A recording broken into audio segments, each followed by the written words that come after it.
Hi friends, welcome to the 22nd episode of the Sunday Knitting Society podcast. My name is Chelsea and I am a knitter in Oklahoma City. If you are returning, welcome back. And if you are new, welcome. So I made it back in 2 weeks. It is toasty right now. It's not horrible, but it is toasty. It is 84 degrees. So I am wearing knitwear. I don't know how long I'm gonna make it.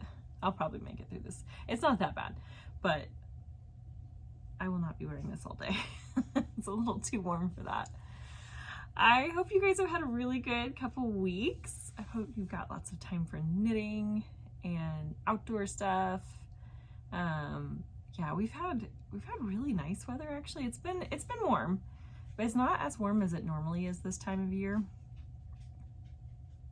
My dogs are inside. I thought one of them was going to come up here. So it's not as warm as it was last year by any means. It's actually kind of nice. We've had a lot of rain, which is great. We've had these like weird, random like rain and wind storms, which like our Oklahoma has a pretty legit tornado season, and it's usually like March-ish through May. Usually by the time you hit June, you might get some tornadoes, but it's pretty unusual. And we've had tornadoes in June. And just like yesterday, we had 80-mile-an-hour winds, which was insane. I actually lost power for like an hour or so. Thankfully, I was at work at the time I lost power, so it didn't really affect me that much. Everything in my fridge is still good, so I'm glad that we got our power fixed quick, because in 2020 we had like a generational ice storm, and I was without power for 2 weeks. Just not fun. But let's get to knitting.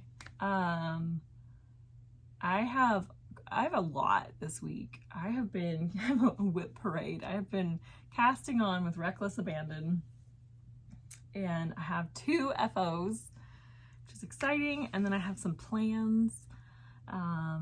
So what I'm wearing, so this is the Vibes Tee by Tif Neilan. This was a test knit that I did for her, and the pattern's now out. I've talked about this before. I love this pattern. I think it would be really good if you have like single skeins or scrap yarn or leftovers that you like, because it's four different colors. You can also do 2 colors. You could do 1 color. You could do 10 colors. Like, you could make it your own. It's got a little bit of detailing, but otherwise it's pretty simple. And it's knit at a pretty loose gauge. So it flies. I made mine all in linen quill. I had 2 of the colors. I had the bright flamingo and I think it's mustard seed. And I bought the golden green and the peony pink. Yeah, love it. I do find linen quill just a little bit itchy when it's warm. So, this realistically is not a summer garment where I live, but it will definitely be like a spring and fall garment for sure. Okay, so first FO is very exciting. This is, I'm forgetting the name of it right now. What is the name of this thing? Oh shoot. I'm blanking on the name. Misurina. Oh gosh. So I use my phone to record, and so I'm like, I could just look it up. I can't look it up because I'd have to stop recording. This is my Miserina. She's done. I really, really like this. I really, really like this. I love the colors I used in it. I think they're a little out of my wheelhouse actually. I don't do a lot of this turquoise color, but I really like it. And so the main color is Earl Grey Fibers. It's Camellia Sport, and the colorway is Overcast. She's not dying anymore, which is really sad. But this yarn is just incredibly soft. It is so nice. I love it so much. Sad I don't have more of it. It's okay. I did have, I think I had 6 skeins of it or 5 skeins of it. I had 5 skeins and I used like 3.5, I think. I lose count. And then my contrast color is Spin Cycle Dyed in the Wool, and this is the color Velicore. So this is, I would not say this is a beginner friendly pattern. That being said, I feel like some beginners almost need to start with a challenge because they'll get bored if they don't. So I think it just depends on what kind of a beginner you are. My first sweater that I knit as a beginner was an Elizabeth Zimmerman build your own kind of thing. So I started with a swatch and did math. And I didn't have an actual pattern. It was just a, here's your recipe, figure it out. So, and it was Fair Isle. So I don't know if I'd have kept knitting sweaters if I had just done like a plain stockinette. But that being said, this one does take a bit of concentration. So you have some lace at the top, and it is it's simple lace. I don't like fussy lace. This is not difficult lace. And then your color work is separated by a very simple cable. That being said, you have increases in here as well. And so you're really having to pay attention, like, because the increases in the cables don't happen on the same row sometimes. And then when they do, you kind of have to pay more attention to that too. And then you're carrying the yarn across. And so some of my floats are actually quite big because I didn't know how to catch a float while doing a cable. So I'll show you my floats because some people like to see this. So I did try to catch longer floats when I could. Actually looks kind of cool. But yeah, so some of these in here, like these are pretty long floats. And I'm generally a pretty loose color work knitter. I try really hard to, like, I stretch my stitches out. I kind of got burned one time. I was doing color work on using magic loop, and so it's basically like knitting on 2 needles. And when I got done, I realized that when I had like the junction between the 2 needles, when I was switching needles, I wasn't paying attention to how tight my floats were, and it was very tight. And so the garment just bunched, and really, to my knowledge, there's not really a way to fix that. And so I kind of learned the hard way. So yeah, this fits perfectly. I've blocked it now. I did the sleeves just a little bit longer than I would normally do for a short sleeve, so they kind of hit me like here. My dogs are coming up here. It's the Linus. I don't know if you'll be able to see it. Oh yeah, you can see it. This is pretty thick, so this is not going to be a summer garment for me, which is fine. I think this is going to be a really pretty fall garment. I'm really excited to wear this. Okay, go away, buddy. Go away. Go lay down. Get back. You're breathing too heavy. All right, I'm back. Linus he gets anxious over little things, and then he sits here and just pants. He does this really bad with storms, and unfortunately the height of my bed is right at his like standing height. So I have to like scoot to the center of my bed to get away from him. Sometimes if he's really scared and I can tell he's like really panicking, my hand will just drape off the bed and I'll just be scratching him half asleep. So anyway, I digress. So my second FO, I'm really excited about. This is my Musselburgh. So I did this in 2 colors of Wandering Flock. Jeez Louise. So this is the second color. I don't remember what either of these colors were. I think this one is Celosia. And these were both done both of these colors were single ply, which is not my favorite. Single ply, I think you have to, especially when it's fingering and you're doing it on a small needle, I think you have to be really careful to not like split the yarn. At least I feel like that. So this is one I did have to I had to pay attention a little bit more. And sometimes I would realize that I'd like split the yarn and I just had like a couple threads of the loop. And so I would have to like ladder down and fix it and then come back up. I also did not make mine real long. So this doesn't have a fold, and that is entirely because I got lazy and I was done. So, but I really I think it still has a little bit of a slouch. It's very snug, but not too snug. It's thick. And I like that I can like wear something a little bit more bold if I want to. And then if I'm not feeling that bold, I can literally turn it inside out and have something that's a lot more muted, but like a little cheeky pink in there. So I really like this. It was a slog. That part I didn't love. I think if I'd chosen a different yarn, I might have liked this better. But this kind of started to feel a little bit like a half and half wrap to me, which is just like interminable stockinette. And I kind of got in this mood last week where I was like, I am done with this. I just want to finish it and be done with it. I think if I do this again, I would probably, so the way that this is constructed is you cast on at the crown, you knit a few, like an inch of increases, then you measure your gauge, use the chart in the pattern to figure out how many increases you need to do, like how many total stitches you need for the circumference that you want, and then you knit to that.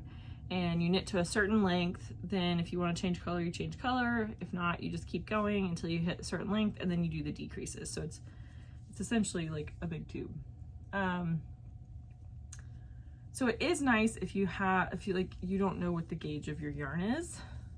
That being said, like, I don't know, I feel like there's not I kind of have an idea now how many stitches I would need for a fingering weight yarn with the needle that I used, which I think I used a US 2 on this. So knowing that, I didn't enjoy doing the increases for the crown.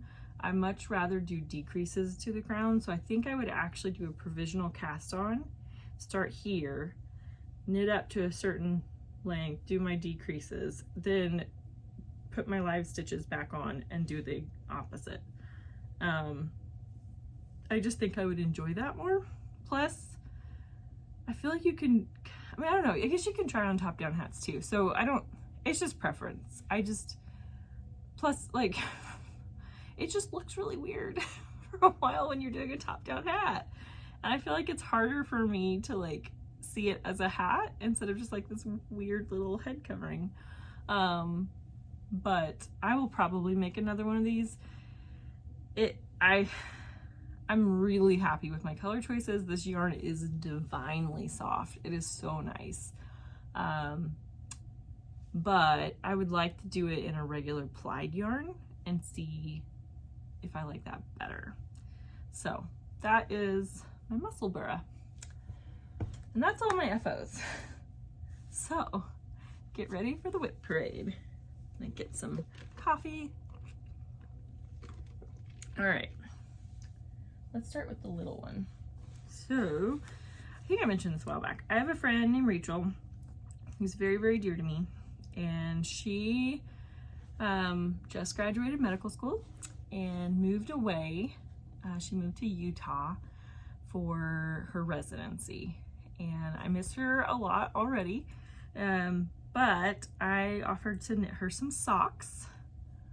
And I'm also gonna knit her a hat, which I'll show you the yarn I'm gonna use for that. So I'm using Gauge Dye Works, the colorway All Together now, which is just spectacular. I have 4 skeins of this. Actually, I think I have 5. I organized my yarn wall today, and I'll shoot a quick video of that at the end and kind of show you guys how I organize things.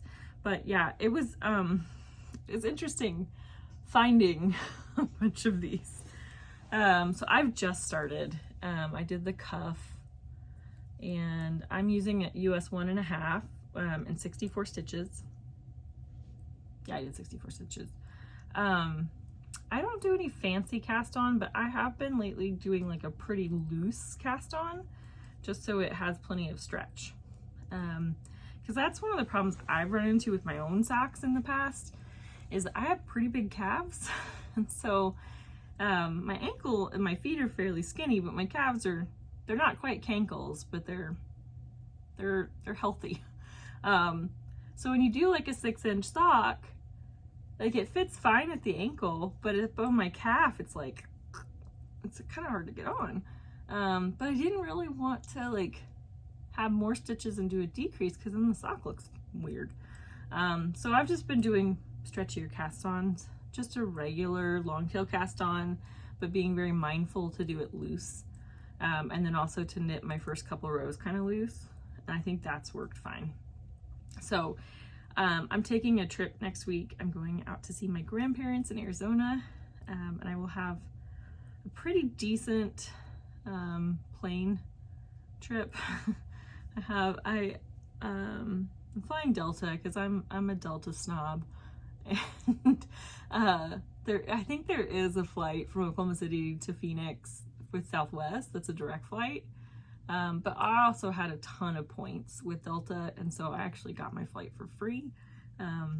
So it has a stop, so it's 2 legs, but I will have plenty of time for knitting. So I think I'm going to work on this quite a bit on the plane, and we'll see how quickly I can finish this. It's really fun to knit. I like that it's striped, but it's like, it's not crisp stripes, it's kind of like variegated stripes, so to speak. I don't know. So that's my first whip. My second whip is, I'll just show this one. So this is my dad's Christmas sweater. So Dad, if you are, I don't know, if you're watching and you don't want to see it, then look away. Mom can tell you whenever you can start watching again. If you don't care about a surprise, then feel free to keep watching. Okay, so it's on a really small needle. I probably need to go up on needle, so it's gonna look funky. But this is this, let's get some more slack there. This is the Sypressi sweater, and this is, I believe this is by Veera Välimäki. This was in the 52 Easy Knits. I don't remember, I think that was Pom Pom. Might have been Lina, I don't remember. It's one of those. It's a really beautiful book. Like, I bought it entirely because I liked the aesthetic of the book. And then I realized that most of the patterns are in Aran or bulky weight yarn, which is not my favorite. And so I actually hadn't knit anything from it. And I was trying to figure out what I wanted to make for my dad's sweater, and I saw this really cool basic raglan on Ravelry, and when I clicked on it, I realized it was in that book. So yeah, I'm knitting it in Durare Natura Serrano. I always think of like Serrano peppers whenever I read this. And this is the colorway Nui. I had bought this for a different project and ended up not loving it for that project, but I bought 10 balls of it. What was I thinking? This is like such a space hog in my yarn wall. And so I was like, this is gonna be Dad's sweater. So I am in the raglan shaping at this point. It is flying. I did add short rows. I essentially took the short row method from the Tolsta tee because it's just a basic raglan, and so I figured that'll work. And I'm glad I did, because the pattern doesn't have any raglan shaping, and so the problem with that is that it ends up riding up on your neck in the front, and I just don't find that pleasant. So this way it'll dip a little bit in the front, so it won't be strangling him. This yarn, I will be honest, so I've swatched with it, and I know once you wash it, it gets better. It loosens up, it kind of all gets comfortable together, it doesn't feel stiff. But when you knit it, it just is not a pleasant yarn for, I don't like this yarn knitting with it. So, if you'll be able to see that. So it's a kind of like, it's a really round, really solid, like almost felted yarn. Like you can see that there are plies, but I don't think I'd be able to tease them. I guess you kind of can, but they don't tease out real easy. So it's just a solid yarn. And it doesn't help that I'm knitting on a smallish needle or cable. I've just kind of been increasing the cable as needed because I don't like to do short rows in Magic Loop. I like to do short rows on one needle or one cable, like a smaller cable. But I probably need to go up one. I've just kind of been like waiting because I think the next cable up I have is maybe just a little too long for this. So I've kind of been just dealing with it. But it's knit on a pretty big, I think this is a US 8 needle, which I also don't love knitting on big needles. And so what I find is that I can do a few rows of this and then my hands start to hurt. And so I've been like, I'll knit like do a raglan increase and then stockinette row and kind of assess. And if I feel good, I'll keep going. And if I start to have pain, I'll put it down and do something else. But I'm not taking this on my trip because this is full of yarn. This is half of my yarn. I don't think I'm not going to need all of it for this project. I'm going to have leftovers. So who knows, maybe I'll make myself one. I'm knitting, I think it was the 51 or the 52 inch bust, which is bigger than the sweater my dad gave me as his like favorite sweater. But I think just given the fabric on this, I think he would want it to be a little bit looser because it's gonna be very warm. But yeah, I feel like I'm making good progress on it. Once I get back from my trip, I'll probably keep working on this. And I imagine by the end of July, I'll be close to done with this, which is really, really exciting. So I also think once I split for sleeves, this is going to just be a lot easier to knit with. The other thing that's funny, I just remembered this, is so you're supposed to do the neckline in a US 6, and I thought I was using a US 6, and I realized I was using a US 8 instead because I'd just forgotten to switch my needles. And so I was like, oh, I gotta rip it out. So I take my needle out and then I looked at it and I was like, actually that looks about perfect. So I had to go then and pick up all my stitches and start over. So, yeah, I think this is gonna be really nice once it's done. It's just gonna, I'm not rushing on this. If I tried to rush on this, I would be in a lot of pain because it's just hard on my hands and my wrists. So I think it's fantastic that I'm starting it early enough that I don't have to rush it. I can just take my time because it is enjoyable. Like it's enjoyable watching it grow. It would not be enjoyable if I was trying to finish this on December 15th. I would not enjoy that. So I'm glad I started that. Okay, I'm gonna save my favorite whip for the end. All right, so this one, I think I've shown this before. Yeah, I've shown this before. This kind of was a resurrected whip. That was a hard word to say, resurrected whip. This is a baby blanket, or will be a baby blanket. And it is, this is so simple, it doesn't really need a pattern. I literally I'm using a US 6. I cast on 160 stitches and I'm just doing garter until I run out of yarn. I did lose a game of yarn chicken. So I really wanted to be able to have my transitions all be crisp like that line, but I ran out of yarn right here.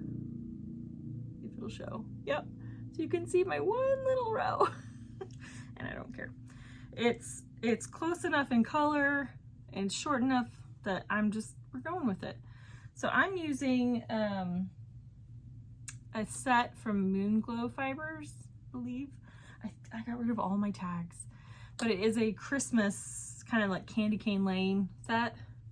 And I have 4 friends that are gonna have babies this winter. We've got an October, November, December, January baby. And I don't know who this is going to yet. I think this is probably going to be more of a girl thing, but there is some blue in it. So It's a six color set. They're all DK weight, superwash merino. So this is the third color that I just started. I don't remember what any of the colors are. I think on previous episodes I did name them all. So this will be color 4. Just this really, I actually really love this color. It's just a very neutral. This is color 5, beautiful minty aqua. And then the last one, oh, I love it. It's like spearmint. So I think this will be a really, there's always yarn avalanche. If you try to hold too many things, oh gosh, it's good. Oh, well, it fell into the bag, so it's going back in the bag. This is a super simple project. It's a really nice, like, if I'm watching something on TV that's really suspenseful, this is a great one because I don't have to wear my readers to knit this at night. It's so simple. I think with this first red section, I was counting my garter bumps and I had 38. This one, I got to 37. So I think I'll probably shoot for 37 garter bumps going forward on all of them. So it's also kind of nice because I like to count and like do pointless math. So I've done 3 garter bumps so far, so I know I have 34 left. And like in my head, I'm always like, okay, let's see if we can get like 2 more while we're sitting here. And then I'm like, now I'm down to 32.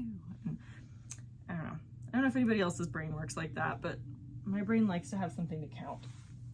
Okay, so, and that is, so this first one, these bags are my favorite.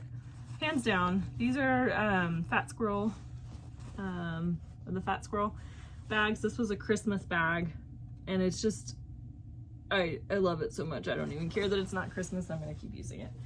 And then this was her library bag, which I like this side the best. It's all like library cards. Isn't that so cute? I love it. I think she did a pre-order a while back. So I bet she'll make these again, but they're not, she doesn't make them super like frequently. But they're just, I have I think 3 or 4 of them now. I think I have 4 of them now. But I get the large one because you can put a ton in those and they zip up. So they're great for travel if you do want to bring a big project with you when you travel. Or if you're just like going to knit night or something, you got a big project, they'll keep it all contained. They're very simple, they don't have any pockets, which is fine by me, honestly. I like how simple they are. Anyway, okay, so my next whip, I asked you guys on Instagram yesterday for some guidance. And I actually kind of love doing that when I'm like literally equally torn between 2 projects, just posting it to the Insta and having you guys decide for me. So you guys, I gave you the option of another Tolsta tee or the festival sweater by PetiteKnit, and it was a resounding Tolsta tee. So I cast this on yesterday. It's on a tiny needle as well. So you can't, it's not that, it doesn't look that impressive. I don't know where the back is. Okay, so this is the front. I maybe should have put it on a barbercord or something, but yeah, that's the beginning of my Tolsta tee. It's kind of dinky, but I actually think that's a lot of progress for like a day, essentially, because I started this yesterday evening. I was watching one of my, I've watched this movie 5 times, maybe more. It's my favorite right now. It's one of my favorites. It's the murder mystery movie with Jennifer Aniston and Adam Sandler. There's 2 of them now. There's Murder Mystery and Murder Mystery 2, and I love them. They're so hilarious. So I was watching the first one again, just because I knew I was gonna have to. This pattern does have like 1 or 2 tricky parts in it. So you have the short rows. Well, I guess that's really the tricky part. So the short rows, because you're doing it in a raglan, you're also having to do your raglan increases on the purl side, which takes a lot of focus for me. My brain does not naturally, like, I know what I'm doing, I can understand it conceptually, but it's just, it's hard for my brain to like get it each time, and so I have to really think about it. But I'm obviously past that point now. My mom is actually knitting a Tolsta right now, and we had a lot of FaceTimes, which I'm sure she'll talk about next time she's on the podcast. But I told her, I was like, the first time you do short rows, and this is my recommendation for anyone who's new at sweater knitting, I think short rows, once you've done it a few times, it makes sense. Like, you understand what you're doing, you understand the concept, so even if you're off a little bit, it's not a big deal for most patterns. But it's a hard thing to conceptualize what you're doing at first, and it's also just like, it's technically a little clunky, I feel like. You're doing things that your brain is like, wait a minute, that's wrong. And so I think it's really easy to lose where you are. I also think just by the virtue of how you write it out in a like written pattern, I think short rows are kind of hard to keep track of when you're reading the instructions. So my recommendation is, if you have to do short rows, do it. Give yourself at least an hour with no distractions, nothing else you need to be doing, and just sit down and do them all in one sitting. The times that I've really screwed up my short rows were the times where I was watching a really exciting movie I'd never seen before, or I was talking to people, or I put it down and came back. So I still, to this day, if I'm going to be doing short rows, I do them all in one sitting, and I think that helps. So, but they've gotten easier. They're just, I think they're hard when you first start. So yeah, my mom had a little bit of difficulty with the short rows, but she is through them at this point, and she's in her raglan increases. So we're kind of in the same place right now, which is fun. So this is the yarn for this. I had this yarn for a while, and I don't remember why I bought it. It was probably one of those, I just want to try it. And it is delightful. So this is Widgeon by Pearl Soho. I don't know if you can see that. There you go. So it is 100% fine Falkland Merino. So I have it in two colors. It's red carmine and warm ivory. I want to say they discontinued this color. Either that or it's out of stock, because I couldn't pull it up on Ravelry. They have a new one, like heirloom white, I think, in this, but this is definitely a warmer white, and I want to do stripes.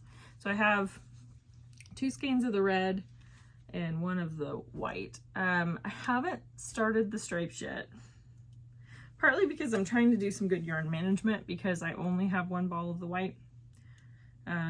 So I'm kind of trying to figure out where, like, I'm probably going to start my first stripe pretty soon, because, where'd my front go?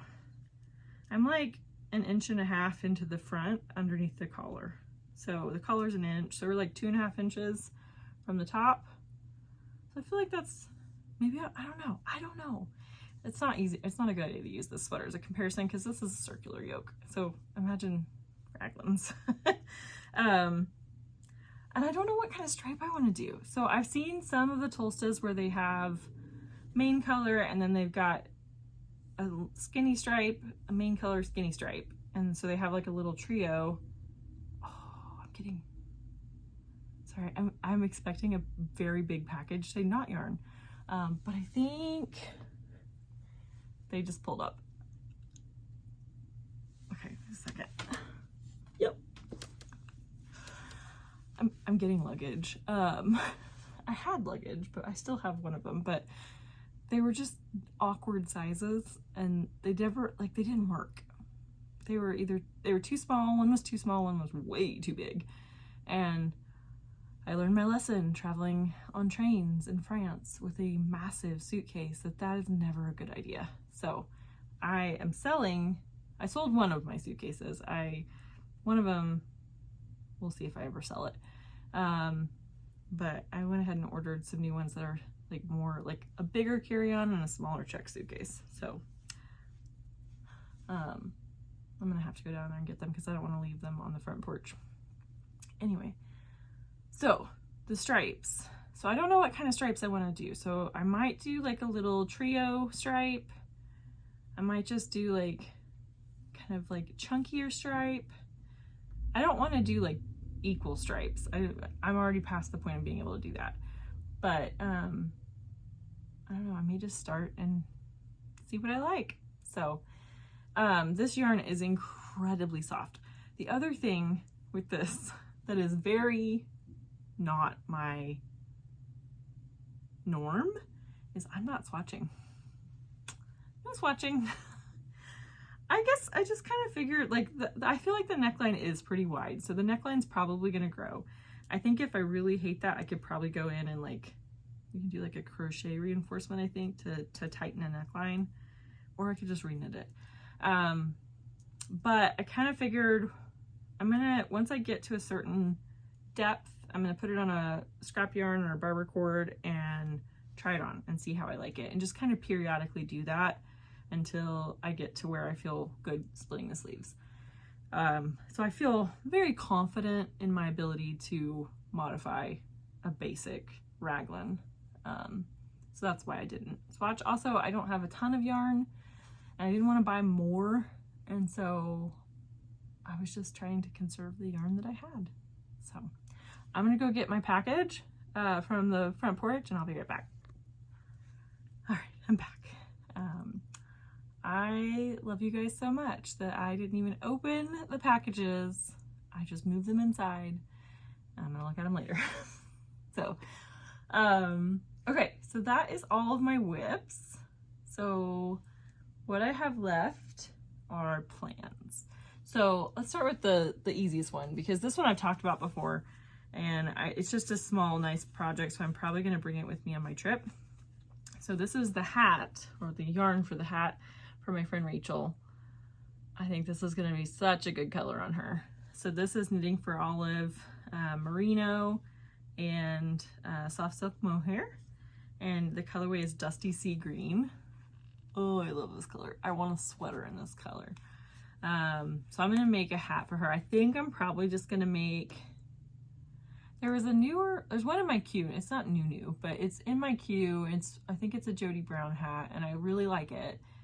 I also really like the Parkland hat, or Parkview hat by Tracie Millar, both of the grocery girls. So the nice thing about the one by Tracie is I've made bajillions of those hats, and I have it almost memorized. Like, I think I would need to refresh on like a few things, but otherwise it's such a simple hat and it always looks so good and so polished.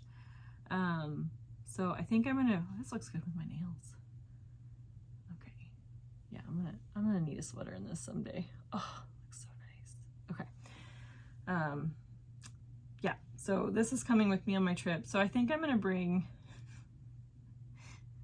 my Tolsta tee, this hat, and the socks with me to Arizona. might be overkill. But a long time ago, I posted in a Facebook group, a knitting Facebook group I'm in, when I was planning to go overseas. I don't remember where I was going, but I was like planning yarn or like projects to bring with me, and I couldn't decide how much I would need. And I posted a question in this Facebook group and asked, like, how many projects should I bring for a 2-week trip to Europe? One lady, her response was, the limit does not exist. I was like, I think we all like have this fear that you're gonna run out of knitting on your trip, and I don't know about you guys, I always overpack yarn. I always end up bringing 6 times as much knitting as I need to. But also, if you know of any good yarn shops in the Phoenix area, hit me up. I tried looking for them. I didn't see any on my very, very quick Google Maps search, but if anybody knows of any, I'm sure my grandma would love to go with me, or at least she would take me. Who knows if she'd love it, but okay. This isn't really a whip yet, but this is a plan. So I, a while back, bought this cone from Jamieson and Smith. Let's see, I guess I could tell you what the color, I think it's actually in here. It is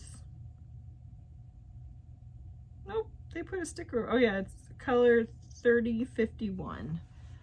So it's this pretty like pale lavender. And I'm gonna be real honest,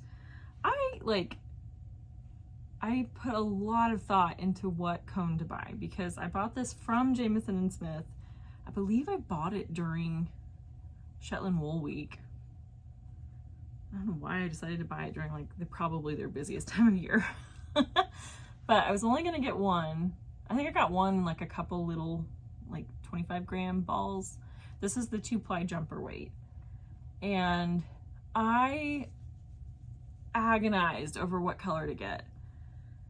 And I chose purple. Like, I don't wear a lot of purple. I don't know what I was thinking. I think it's a pretty purple. I think of the purples I could have bought, this is probably the one I would like the most. But I'm not a huge purple fan. So this is just sat. It's just sat. It's actually like wedged in the back of this shelf. And I'd also bought, unrelated, I actually bought this entirely because of the name. So this is Knitting for Olive Soft Silk Mohair. I keep wanting to say Soft Silk Merino. And the colorway is Unicorn Purple.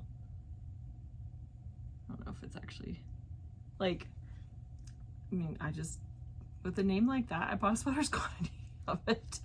But these I actually think go really well together. And so for a while I've just been thinking at some point I'll knit myself like a no frills or a Monday sweater or something like that. But I don't always love mohair, and I definitely this time of year do not want to wear mohair. So it just kind of sat for a while. But then, I don't know, I got it out and I was messing with it, and I was thinking it'd be cool if I could make like a festival sweater. So festival sweaters by PetiteKnit, and I think it's generally pretty similar to some of her others. I think it is a round yoke, which is maybe a little unusual, but it's got these like skinny stripes throughout the pattern that have bobbles in them. And I think that's just really pretty. I've wanted to make it for a really long time.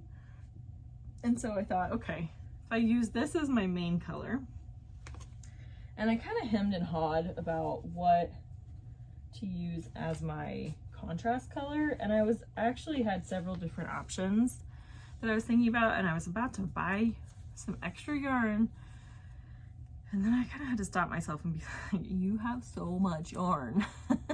Find something in your stash that will work. I only need 100 grams of this, and so I actually decided to go with a green, like a bluey green. So this is some yarn I picked up in Amsterdam from Stephen and Penelope, and it's actually sock yarn, so it's nettle sock yarn. So it's 70% wool, 30% nettle fibers.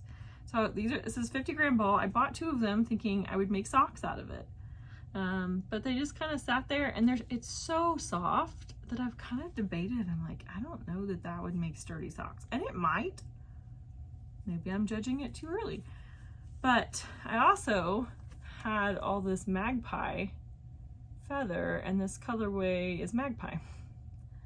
And I don't remember what I bought this for, but I kind of thought those together would be really pretty. And then if we mix it with this purple, I think that would, if this was my contrast color, I think that would be a really unusual but kind of fun stripe. It'd be kind of a low contrast stripe, but I kind of like it. So I was also at one point debating, like, can I just knit the main color with just the Jamieson & Smith double-stranded? And so I actually swatched. So the bottom half is the Jamieson & Smith held double. The top half is with the mohair. And I like this fabric a lot better. This is a much looser fabric. This is a pretty heavy, dense fabric. I don't know if that's going to show you anything. But I also like the color of the top one better. I think it's lighter. This is a little heavier purple, not by much, but you can see there is a line. Like, you can definitely see there's a difference. The other thing that's funny is when I measured the gauge on this, I don't think it shows up so well with me holding it up, but the gauge was too loose by like 2 stitches on this one, and it's exactly right gauge for this one. So I think that will probably be my, like, once I'm done with my Tolsta and I don't know, maybe my dad's sweater, I may cast this on. I feel like this is a nice, like, intro to winter kind of garment.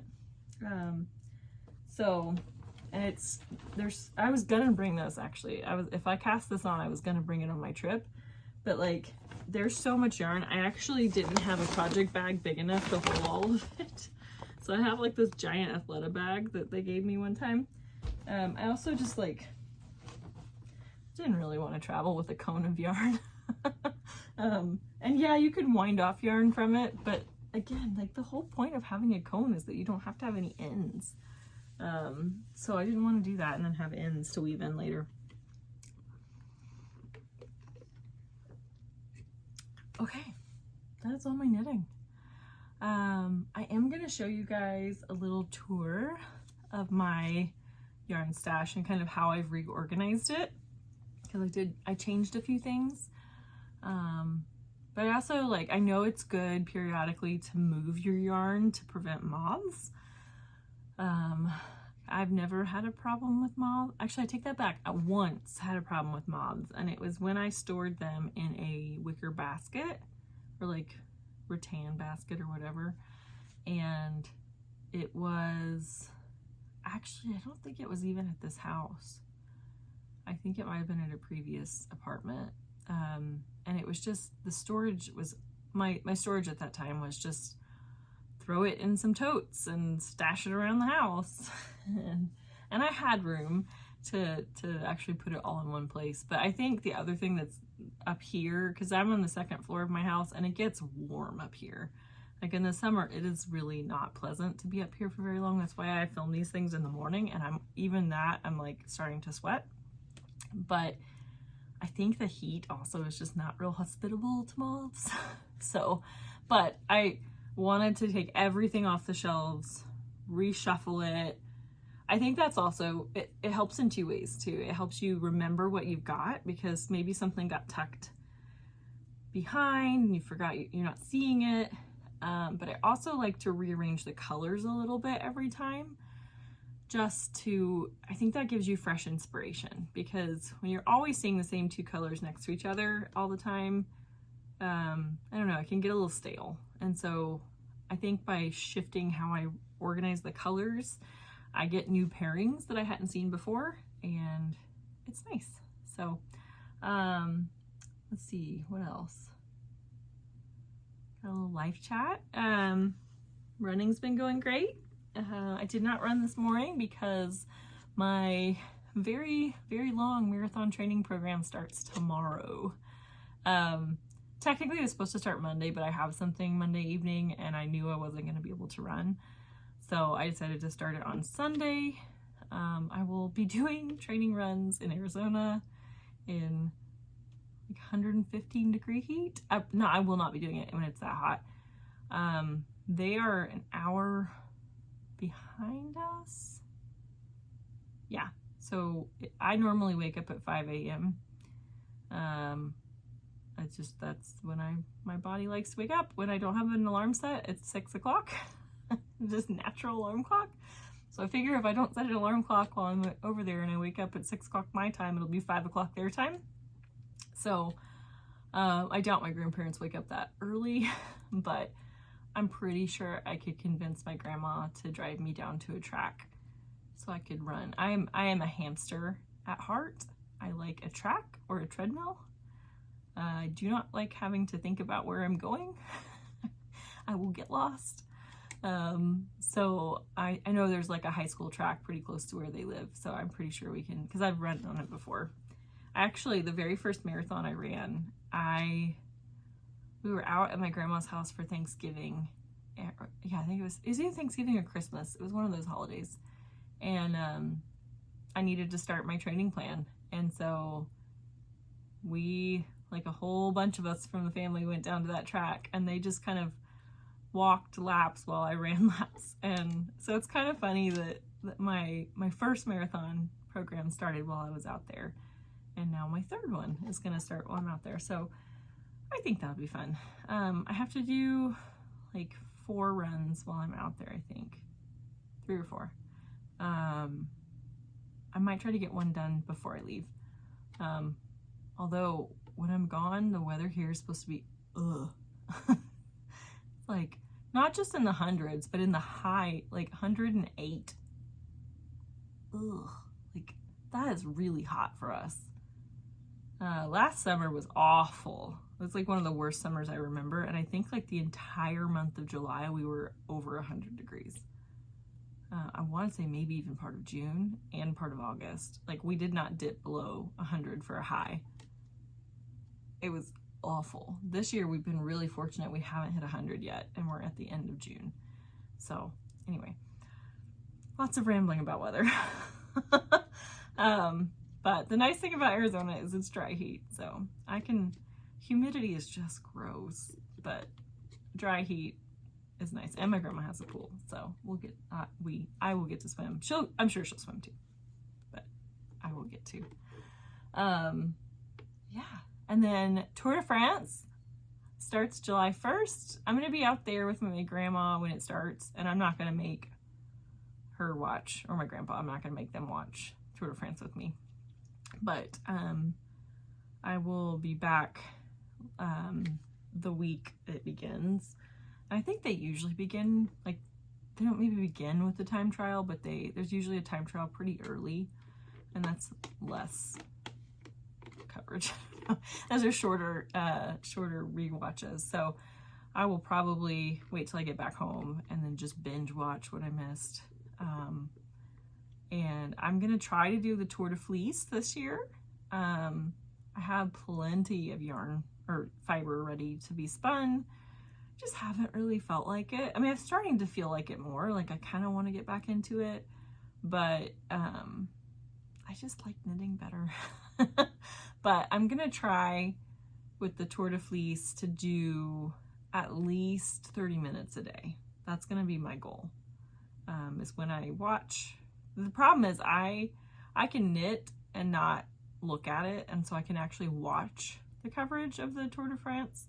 But with spinning, I can't. I kind of have to listen, and then if something happens, I'm gonna have to stop my spinner and like rewind and watch.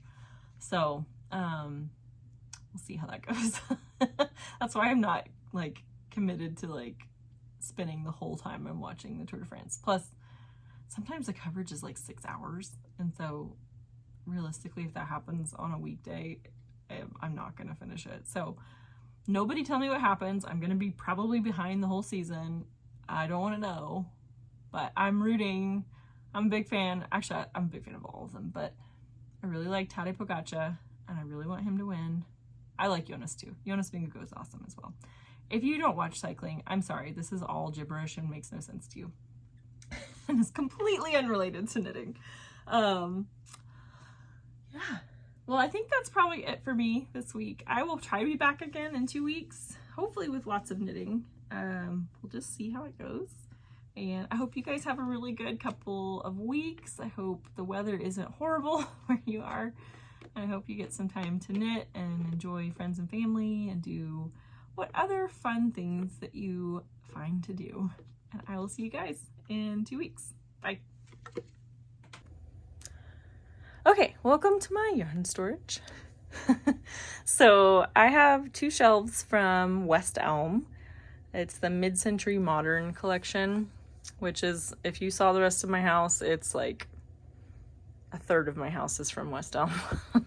I just really like this collection. So this is a 4 or 5 shelf unit. The top shelf I've used for fingering yarn. The one over here, this is everything but fingering and like bulky weight yarn. This one is all linen quill, and then these 2 are all of my sweater quantities, or most of them anyway.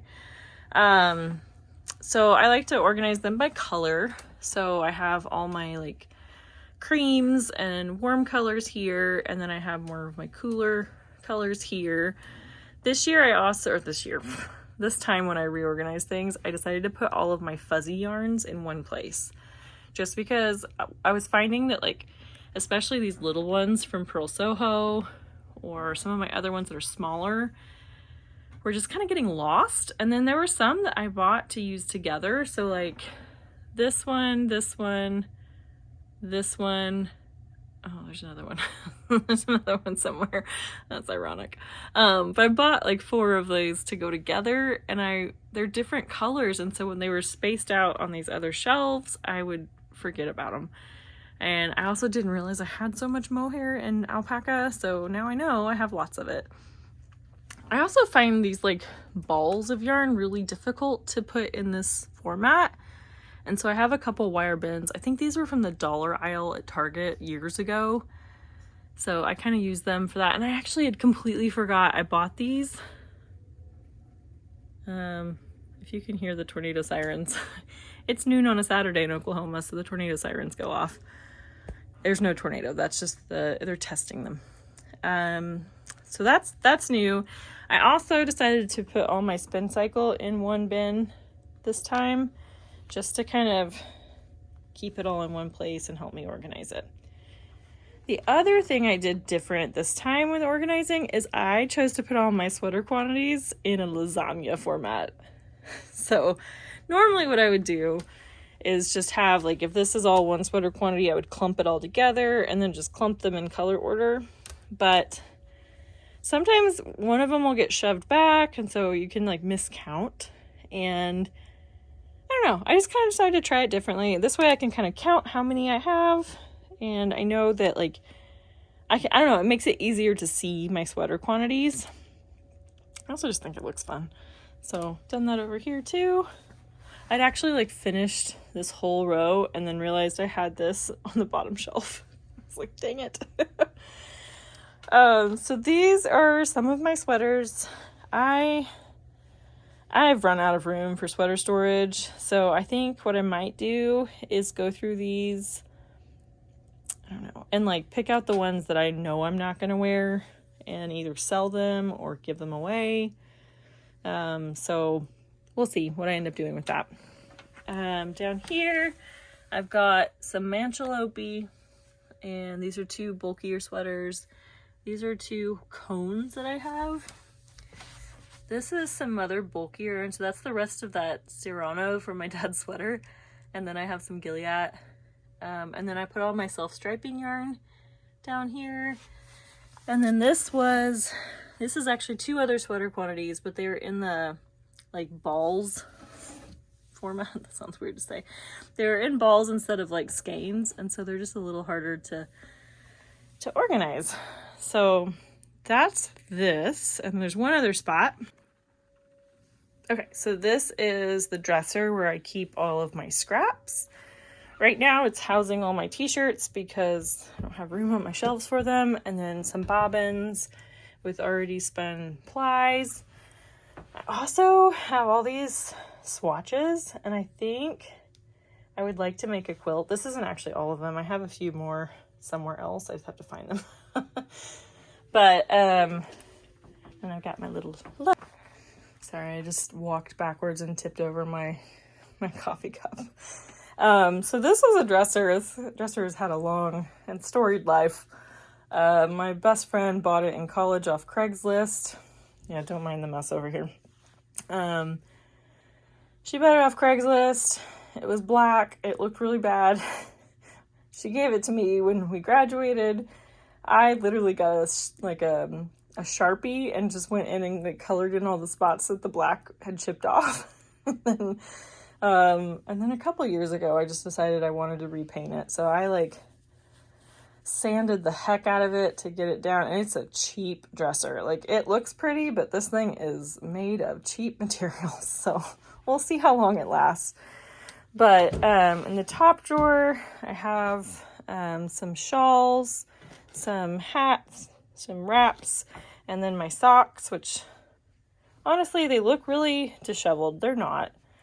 They're actually, there is an order. They just don't look like it. There we go. That looks better. So that's most of my socks. Okay. And then these bottom 3, just showing you guys all of the embarrassing scraps here. You're seeing everything. So this is one of my drawers. So basically anytime something is like partially used, or it is like I just have a little bit of it left, I don't like throwing that stuff away. Or if I spun it up, or not spun it up, I skeined it up and then didn't end up using it. I don't like putting the cakes back on the shelf, so they go in here. And there is no organization to this. So I have another one. So there's another one. This is actually my hand spun. There's another hand spun in here somewhere. And then this last one is hard to open. So this is just like, these are cotton. This is like a bamboo that I bought, and I just haven't planned on using it yet. So there you go. It's like showing you guys all my, like, what is it, the Monica closet or something? Yeah, it's just very, also, I don't think I've talked about this yet. My cousin made this yarn bowl for me, so she took up pottery and she made it. I don't really use a yarn bowl a whole lot, but I still think it's really cute. And so I just kind of keep my, like, actually have I have more swatches. Hey, look. Dang, I have 3 extra swatches. Oh, except for I don't know if I can use this for a blanket because it's got the raw edges, but whatever. So anyway, that's my other yarn storage.